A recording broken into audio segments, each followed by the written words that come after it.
Master Kyle Regilero natin dito ngayong gabi. At para ko sa ABS-CBN, ang gaganda at ang gagwapo ng tao dito ngayon.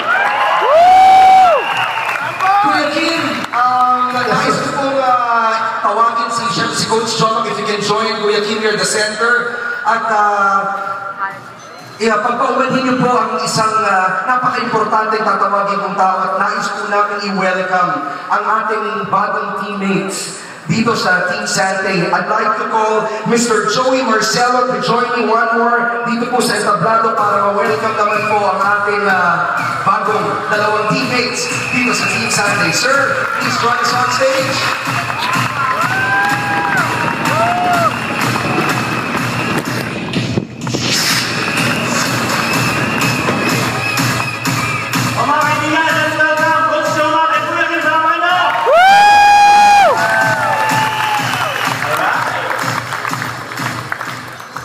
Dami no yan, ako para kanina.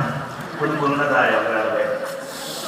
Sir Joey, kamusta po ang pakiramdam? Okay po ba? Alam mo po, ako po excited. Oo nga eh. Dahil ako po ay hindi lang excited, tagahanga po ako ng dalawang nagbabago po ang kalalakihan dito. Meron po ba kayong mga katanungan, Sir Joey? Siyempre naman, kasi alam niyo naman, di ba, for the past ilang years, yung produkto natin, maraming napapagaling na may sakit. Tama rin, di ba? Yes! Last year, we decided to venture into sport. Kasi alam natin, yung produkto natin ay hindi lang para sa may mga sakit, kundi para sa taong mga ayaw magkasakit. Tama, di ba? So, may gusto ko lang tanong si Coach Shoma, Coach Shoma, bakit ka ba nag-venture into sports? Ano yung purpose? Ano yung reason? Bakit ka pumasok sa sports? Yung una kasi lifestyle, sigarilyo, nahog sa drugs. Tapos one time, na-overdose ako ng hospital. Tapos sabi ko, ano pinakamaganda kong gawin? Naisip ko, tumakbo. Tapos pagtakbo ko, doon na nag-start. May nakita ko ng friend ko na inaya ko mag-triathlon. So, nahiganyo ako. Sabi ko, kaya ko yan Hindi ko lang kaya lumakoy. Pero kaya ko mag-bike at tumakbo. Doon, nag-start na. Tapos, ngayon, nakasama ko si Joey, nakilala ko si Joey.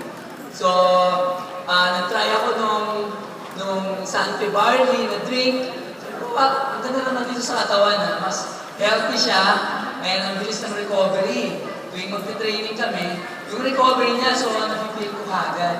So, ganun yung recovery ng Sante na pinipigay sa amin. By the way, alam ko lang si Coach Shoma, back-to-back, 2011 and 2012 Triathlon Coach of the Year in the Philippines. Wow! Alam mo, Sir Joey, jogging pa lang hirap na hirap na ako eh. Hindi mo kailangan talaga nung tumodo ng ating produkto. Go ahead, sir. By the way, naalala niyo yung ABT natin with Kuya Kim, di ba? Naalala ko lang when we were shooting, ako bro, kung naalala mo yun. Ang nakita ko kay Kuya Kim nung una, meron siyang suot eh. Yung relong yun, di ba lumalabas sa Pilipinas, saka pang triathlon yun. Nung kinausap ko si Kuya Kim, nalaman ko nga that he'll be competing sa Ironman last year. So bro, kwento mo naman sa akin, bakit triathlon? Bakit triathlon? Actually, nakakagulat yun eh. Kasi when I first met Joey, it was about Sante Barley. Yes. Naalala mo, nag-lunch tayo, etc. I did not have any idea that you were a triathlete. Okay. Nalaman namin na triathlete kami pareho when we were shooting that AVP, dahil ako bisikleta ko, nasa likod ng kotse. Tama. Tapos suot ko yung 910 XT na Garmin. Yes. Sabi niya, ba't may ganyan ka relos? Sabi ko, well, I do triathlons, and I'm joining my first 70.3 Ironman. And sabi ko, magkikita tayo, ako rin, di ba? And that's when we found out that we're both triathletes. I mean, yes. Oy, nako. Pero ang laking bagay po talaga ng sport sa buhay ko, ng triathlon sa buhay ko. I'm actually so thankful to the Lord that I got sick. Alam niyo ba, na-stroke ako kung kita mamatay? This was more than 3 years ago. I had a stroke. I almost died. And because of that stroke, my doctor told me, kinakailangan maglakad ka araw-araw ng 30 minutes. 30 minutes, para yung dugo mo sa puso mo umikot lang. This was nakahalos hindi ako makapag-isip at hindi ako makapagsalita. At talagang kung gumalaw ko, napakabagal dahil ilong-ilo ko eh. So I was walking for 30 minutes every single day. 30 minutes. And then, after a few weeks, sabi ko, baka pwede kong bilisan ang lakad ko. Naging brisk walk. Tapos yung brisk walk, naging slow run. Tapos yung slow run, naging run. Tapos yung run, sabi ko, nakakatakbo na ako. Subukan ko natin yung bisikleta. Naging run bike. Tapos naging run bike swing. Tapos naging triathlon. Ayun. But how does Sante Barley fit in that lifestyle?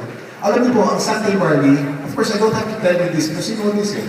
Ang Sante Barley, maganda sa kalusugan natin. But aside from that, napakasarap inumin. Masarap ang lasa eh. Masarap ang lasa eh. Eh kung, alam niyo, kung hindi,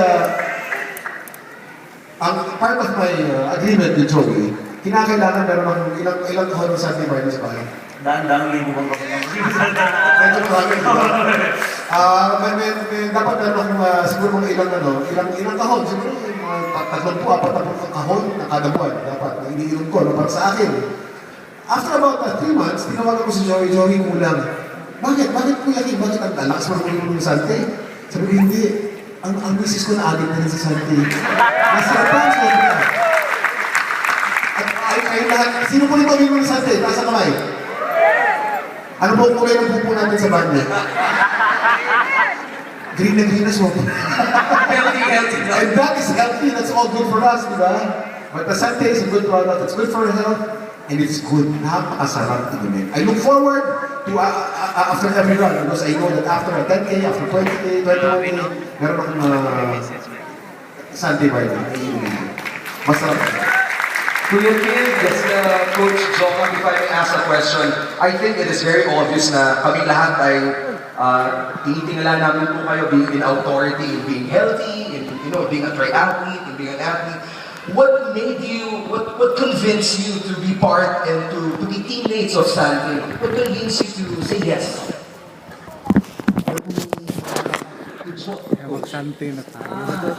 Una, no, dahil atleta ko, and yung mga tao, gusto kong makita rin yung stance ng isang athlete na ang athlete kasi pag tumayo, mayabang. May dating. Sorry, doesn't need depth. So, bagay na bagay sa akin ng Sante. Dahil sa produkto, kaya mo ibenta, kaya mo kausapin ng mga kliyente. Pag nakikita niya ang tayong athlete, yun yung dapat natutunan ng bawat distributor. Pag nakipag-usap ka sa kliyente mo, dapat hindi ka nakaslouch. Dapat lagi ka mas-tanto. Dapat, di ba? Para matutunan niyo yun, sobrang dali lang makipag-usap ng maayos sa'yo. Everybody stand up? Yun! Okay. Isa lang, 1 second lang bro, 1 second lang. Libre coaching to, libre coaching. Paano makipag-usap, confident, di ba? Next one. Paano yung kamay mo? Then stand still. That's it. Di ba? Coach, pakita na pagkalap ko, parang binilawin na din ako. Pag bumaba, slouch kasi hindi ka pasanay. Look around. Pag wala nakatingin, wala lang. Diba? To remind your back to stand tall. Para pag-usap ka, yung product, madali. Kung makikita ka nila, confident. Diba? Alam mo yung sinabi mo po yung product, yung muna kayo. Alam niyo, you know what happened to Sante? Long before I met you, long before I knew about Sante, I know about April Boy rin yun. Kasi April Boy kasi pareho kami nagtrabaho. And he was testifying, he was saying that this product had really made me well. I did not even know it was Sante. I found out later it was Sante. So, yun ang unang impression ko ng Sante. Pangalawa, I was biking. I was training for my triathlon. I did long bike. I did 60K to Shell in Nain. Pagdating ko ron, ako po yung nagpapahinga, umiinom ng Gatorade ko. May lumapit sa akin, isa sa inyo. Hindi, baka nandito yun eh. Nagbigay sa akin ng pamphlet. Sabi niya, Kuya Kim, ano yung iniinom mo? Sabi ko, Gatorade, kailangan ko to eh. Kuya Kim, ibibigay ko sa libre. Pinagdala ko libre, isang sachet. Tikpan mo to, libre. Masarap ito, Kuya Kim. Sabi ko, ba? Tapos kung magbuhat magbenta, talagang parang ano, nag-aapoy. Yung talagang mata niya, talagang nanilisik. Sabi ko, talagang natin dito. Ano ba kunti ko? Kung sa tayo na to.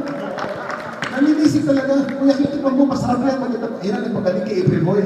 Sabi niya, at maganda yan para sa katawan mo. Ako naman, what impressed me then was not really the product yet because I haven't tried the product. What impressed me was the person selling the product. Ganun kayo lahat ng klase. Ang kulto na Sante. Alam nakakatuwa sa ating mga mga partners, bibihira ka lang siguro makakuha ng partner na endorser na sila mismo nangungulit para supplyan sila ng produkto. It only means that they love our product. Kaya pag tinetext ako yung bro, wala na akong supply ng produkto, nakakatuwa di ba? Nakakatuwa dahil alam kong yung produkto na nasasatisfy siya, plus his family. Kaya healthy lifestyle talaga. Of course, including Coach Joe. Okay. Okay. Bago magkalimutan, picture po muna. Wala na question? Gusto ko na Kuya Kim. Pero nonetheless, Sir Joey, do you still have any other questions? I believe that's it. That's it. Okay na tayo mag... Palakpakan muna natin muli ang ating mga bisita. Pero, Kuya Kim, hindi ko nang nakalimutan, may question pala ako. Sabi nila, meron daw talent bukod sa pagiging magaling na coach at triathlete ni Coach John. So I was just wondering, ano kaya itong katalentadong coach na to, Kuya? May idea daw kayo. Kanina kasi magpasok ko, pinatugtog yung tugtog na showtime eh. Eh di ba sa showtime magsasample tayo, di ba? Eh di sino natin mag-sample! Sample! Sample! Sample! Sample! Sample! Coach, sample. Halika ko niya nasa showtime tayo. Ayan na. So Coach, anong sample na papakita mo? Yung sample na napakita ko, yung every time na nagpipinish ako sa finish line. After ng 5 hours, sub 5 hours triathlon, meron akong finish line dance. Finish line dance. Okay. Anong music ang kailangan ko dyan, Coach? Kailangan yung medyo umiig tayo ng konti. May tayo naman tayo. Umiig tayo ng konti. Meron pa tayo dyan, yung celebrate? Celebration. Kailangan celebrate eh. Or do you like Celebrate natin to. Celebration. Meron pa tayo dyan, DJ? Okay ba? Yeah! Okay, so Saturday!